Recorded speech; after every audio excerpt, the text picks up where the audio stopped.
Hey y'all, my name's Mare. Welcome back to my channel. Today we're starting a reading vlog for Chain of Thorns. So I'm not gonna hold this up because it's literally like 1,000 pages and my arm will hurt. But if you don't know, Chain of Thorns is the third and final book in the Last Hours trilogy. It is one of the series in the Shadowhunter Chronicles by Cassandra Clare that follows the events from the Infernal Devices. Now that's a lot of words, a lot of books. This whole shelf is pretty much essentially dedicated to Cassandra Clare. That's how many books she has, and they're not even all on this shelf. I'm assuming you know what the Last Hours is if you're here. I'm assuming you've read books 1 and 2 of the Last Hours, Chain of Gold and Chain of Iron, because if you haven't, leave. It's not that I don't want you here, it's not personal, but this is going to be a reading vlog dedicated to Chain of Thorns that is going to be filled to the brim with spoilers. I'm going to be talking about my every thought and I don't want to be censored, so if you stay, you will be spoiled, and I am warning you now. Hi, if you're still here. We're going to be reading Chain of Thorns together. I don't remember much of Chain of Iron or Chain of Gold. I decided not to reread them, but instead I rewatched my own Chain of Iron vlog from 2021. I'll link it down below if you really want to watch it, but please don't, because that mare was super annoying and even I like cringed watching that vlog. But it did help, you know, get my thoughts and feelings together for Chain of Thorns, which I'm so excited for, because Chain of Iron was probably my favorite book that Cassandra Clare has written to date. I really love this series. I love Cordelia. I love Matthew. Y'all are gonna be upset with me because I'm a Fairstairs person, okay? I want Matthew and Cordelia to be together at the end of Chain of Thorns, and I know it's not gonna happen, but a girl can dream, okay? I know that Cordelia and James are probably endgame, but there was some stuff that happened at the end of Chain of Iron that sort of support my Fairstairs agenda, which include Matthew and Cordelia leaving for Paris together. I'm really hoping that's where we pick up in Chain of Thorns. I'm just gonna jump right in. I'm assuming you are well educated about this series and know what's going on, so you don't need a synopsis. We're just gonna get into my feelings, okay?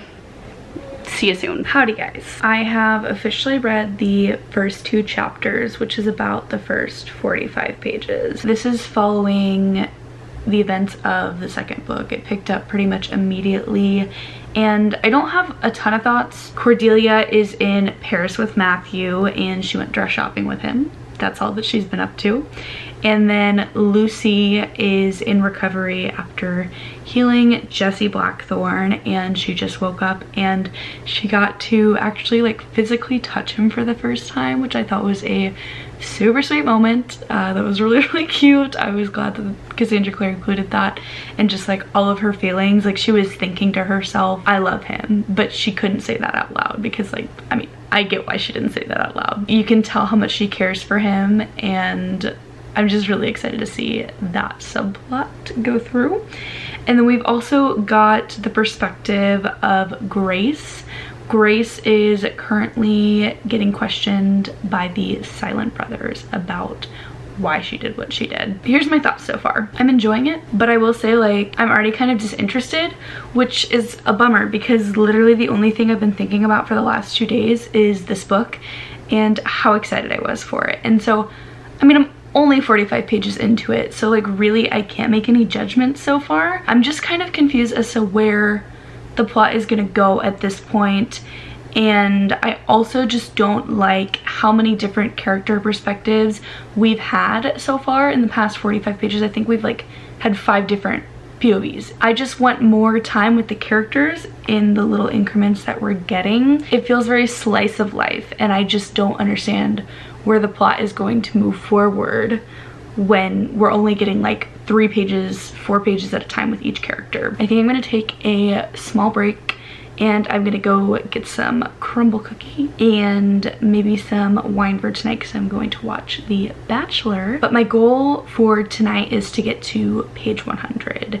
and I think that there are like 700 something pages of this book. 778. So I want to finish this over like the course of this week. It's already like going by quickly. Like the thing that I love about these books is how freaking big the font is. It makes me feel so sophisticated, like such a smart reader because it goes so fast. Anyways, I'm gonna get cookies. Page 120 to 121. It's getting spicy. So the thing that I've been wanting to happen throughout this whole series is Matthew and Cordelia having a little smooch, and it happened, and I like am so happy but also kind of devastated because the way that it's written, you can tell Cordelia is just thinking about James and how she's doing it because she feels like she needs to move on. So definitely don't think Matthew and Cordelia are endgame, which I have thought this whole time, but I just think that they work so well together because I know how much Matthew cares for Cordelia. And even though James also cares for Cordelia, he did spend the first 2 books, you know, in love with someone else, even if that's not his fault. Like, I, as Cordelia, could never get over that. That's like so much trauma upon trauma, like the guy you love never loving you back, even though there's this perfectly amazing, sweet human being who is pining for you and who is going to be great to you. I'm just so happy that happened. You guys, look at them. Look at them. Oh my god, I'm obsessed. This is so pretty. I didn't even know this was in here. Hi guys. So I am now on page 250, which is really not that far into this book, unfortunately. And I think the last time I talked to you guys was when Matthew and Cordelia smooched. The drama that has happened since then, y'all. As soon as that happened, Matthew and Cordelia went back to their inn. James is just sitting in Matthew or Cordelia's room waiting for them to return because he wants to confess his love for Cordelia. And I'm like, sir, it's a little bit too late here. That was very dramatic. And now Matthew and James are both competing for Cordelia's affections, and she's like, I don't want anything to do with this. And it keeps getting like pushed on us that James didn't know any better with Grace. James didn't know any better with Grace. Grace controlled him. It's not his fault. It's just, feels very redundant because like we know, but Cordelia is actually standing up for herself and she's like, no, why would I want to be with you, because you never loved me even when we were married. So I'm like, you know what, girl boss. And then some more drama just went down between Cordelia and Lucy, which I found kind of odd. I feel like the tension is a little bit annoying.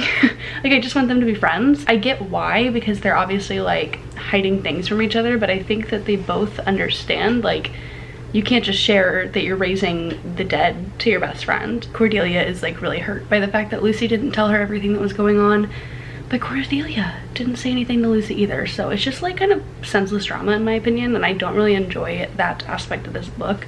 I just want them to all be friends together. And I'm also kind of like, are we gonna get to the point of where we sever Cordelia's ties with Lilith? Like, is that ever gonna happen? Because they talked about it basically once so far in this book. In 250 pages, they said, okay, we need to figure out how to sever this bond. But that was it. Like, no action has taken place. So I'm assuming that's like the main plot of this book. And then at the end, there's going to be some sort of big showdown with Lilith that might involve like Waylon the Smith, because they talked about that earlier in the book where maybe they should try and find him. Surely he could help, because he'd probably be pretty pissed off that Lilith was impersonating him in the first place. So it's kind of like my theory of what's gonna happen, but we need to get to the plot. I'm tired of the senseless drama. Like, the drama is good sometimes, but let's get to the plot. I am currently on page 447, so I am about halfway through this Bible of a book. When I read Chain of Iron, like, everything on page was just making me gasp and feel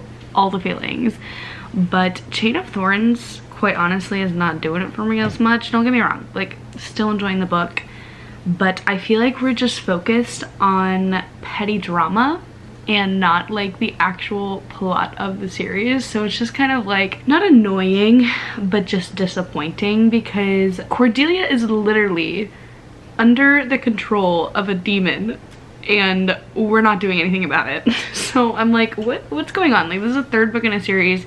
Let's get some stuff wrapped up, and the only thing we're wrapping up is the relationships. Cordelia has officially told Matthew that she doesn't want to be with him, that her heart belongs with James, even though she's not sure she wants to like date James. She's told him that she can't be with Matthew, and like I knew that was coming. Still broke my heart because I really liked them together, but like I also think Matthew just needs a lot of time to heal and be with himself before he can love somebody else. He needs to, you know, have self-love first. Hopefully he'll get there and he'll have his own little love story. I'm a little bit sad about that because Matthew is very clearly heartbroken. This is just taking me a long time to read. I know it's like an almost 800-page book, but the text is huge, so like it really shouldn't take me this long. I've been reading like 100 pages a day and I haven't really wanted to read anymore, and like that's not how I am with these books. Like Cassandra Clare usually has me sitting down start to finish, won't touch anything else since then, but it just like hasn't been holding my attention as much as I want it to, so hopefully that'll change and the last 400 pages will be just really interesting. I like want to kind of look up reviews and see what other people are thinking because I feel bad thinking all of this, but like I kind of just feel like this is the most boring Shadowhunter book I've read in a long time. Let me know if I'm alone. I'm gonna try and keep reading. I'm gonna try. All right guys, I found the plot. Stuff is happening now. I'm on page 550 something. Tatiana attacked the London Institute with the Silent Brothers and the Iron Sisters that were dead, and basically like Bilal inserted demons into their body, and now they're Shadowhunters fighting against the other Shadowhunters because they were dead and he's able to like possess their body. So that presents like a whole, you know, chain of issues. Tatiana comes with them to the Institute. Christopher dies. That was very upsetting. I'm sad though because I really liked Christopher as a character. I thought he was just like such a sweetheart, and the fact that he cared so much about Grace, like I was excited to see a potential romance blossom between Grace and Christopher, and now that like literally can't happen, which is so sad. And my heart honestly feels for Grace. I know she did a lot of terrible things, but she was manipulated into doing them and it never really was her choice in the matter. So I just feel bad that like that was a potential romance she could have had and now it's gone. Grace is actually at the Institute as well because Tatiana took away her power to control men, and she ran to the Institute to like warn them before Tatiana showed up at the door. During the battle, like I said, Christopher died. Tatiana dies as well because Cordelia calls on Lilith's power and has to murder her because Lilith told her to. So just like a lot has happened. And then right after that, Bilal comes back and he possesses the bodies of mundanes to tell James basically, you need to come with me, otherwise I'm killing everyone in this city and there's nothing you can do about it. James eventually goes with him because he's tired of Bilal killing people. I mean, obviously like Cordelia's devastated, everyone's devastated. Oh, and Matthew went with Bilal and James because he was like trying to like stop him, or I don't know what he was trying to do. He's a part of that journey now as well, and it's just a lot that has happened. It's kind of like Whiplash, honestly. The fact that 500 pages of this book, literally nothing happened, and now that much happened within like the span of one chapter, it's Whiplash. I'm happy things are finally picking up, but I hate that it took so long to get here, and I feel like we didn't really get to settle in with James and Cordelia's newfound relationship. I don't know if I told you guys that either, but James and Cordelia confessed their feelings to each other because Cordelia found out from Grace that she had been manipulating James the whole time. So she finally believes him when he says that he loves her. So that happened, and now that's been taken away from Cordelia because James is now with his demon grandparent. So lots going on. Lots going on. I'm interested to see how this is gonna wrap up because I really don't know. Hi guys, so I have finished Chain of Thorns and I have a lot of thoughts, a lot of feelings. This did not go as well as I anticipated, and I've had like a whole day since I finished it, so I've been thinking about it a little bit more. Originally I was kind of thinking I would give this 3 stars, but I think I'm gonna go with like a 2.5 and maybe like round up to 3 on Goodreads. There was a lot that I enjoyed about this book, also a lot that I didn't, and it became more evident the more I just thought about it and just got upset at the potential that the series could have been, how it wasn't fulfilled. And I don't want to upset anyone like with my opinion. Like if you love this book and it was your ideal conclusion to the series, like I am so happy for you because I wanted it to be that for me. Like, let me just state that. Like, I went into this video thinking this was gonna be just like me being super excited about everything that was happening and how I just could not wait to share that excitement with you guys. And it just didn't turn out that way, unfortunately. And I think it all comes down to just the writing of this book. I truly feel that the pacing was entirely off, and they're cutting the grass right now, of course, as I try to talk to you guys. We're gonna power through it, okay? Just like we powered through Chain of Thorns. Pacing was completely off for me because, I'm gonna be honest guys, nothing happened until about 500 pages in.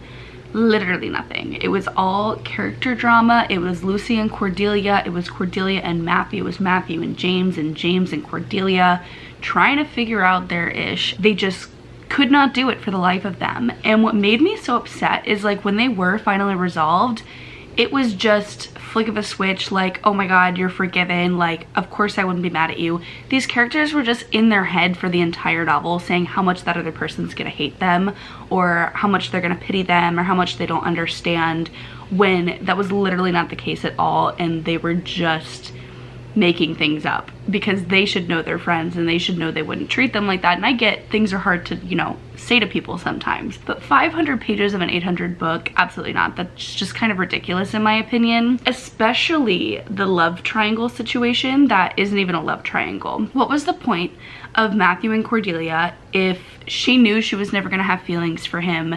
Matthew has been through enough.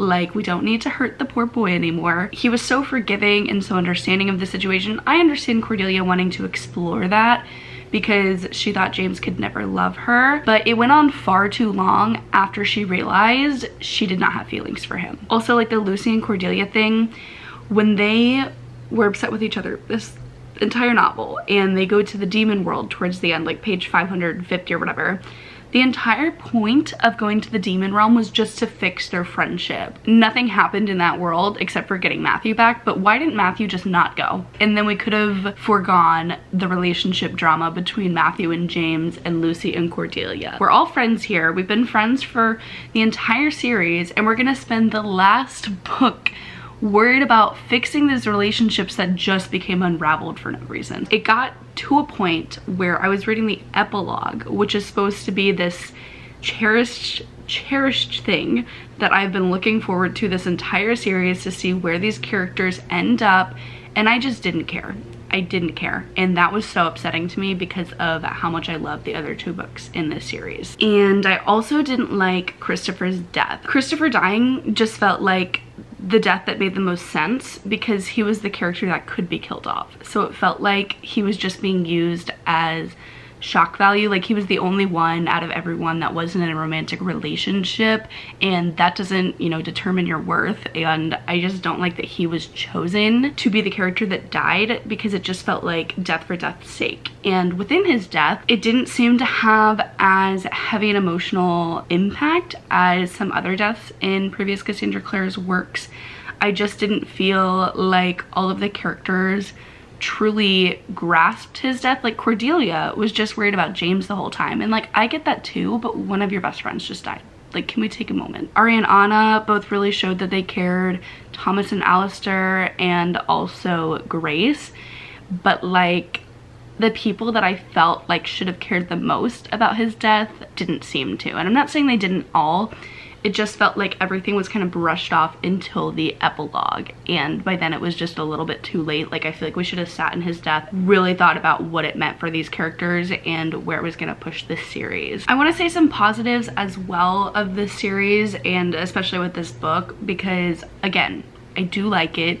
2.5 stars is more so like middle of the road. The positives and the negatives were pretty balanced, but it definitely does show that I was extremely disappointed in this book. I really liked being back with these characters. Of course I did. I love Matthew. I really do like James and Cordelia together, even though I also just wanted Matthew to be happy, but I really loved his character arc and also Grace's character arc. I thought she was a phenomenal character throughout her journey, because you really see how she comes to terms with how her mother is manipulating her, and how, yes, she has some guilt and some fault from that, but she uses it as a learning experience and to really grow. A lot of negatives, but like I said, there were some positives. I did like a lot of the scenes in this book. I think the writing itself is good. Like, Cassandra Clare's a good writer.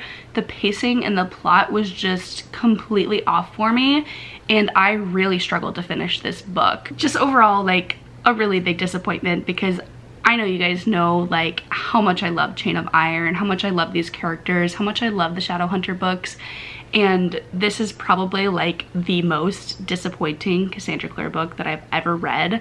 Probably my least favorite. So it's just like an emotional roller coaster, from Chain of Iron being like way up here, and then Chain of Thorns just, you know, bringing me all the way back down to earth. I want to know all your thoughts though on this book. Did you like it? Did you have a good experience? Because I really hope that you did. I hope this book really tickled your fancy, was your favorite book in the series. I don't want other people to feel how I feel about it, but I have, you know, talked to a few who have been reading the book and they have been feeling similarly. So I would love just some more opinions, some more thoughts. I will definitely still be reading Cassandra Clare books until I die. Like, I love the Shadowhunters universe and I owe so much of my love of reading to it. I'm still glad that I was able to be back in this universe, but I'm also glad to be done with this series because it just was not it by the end. See you guys in the next video.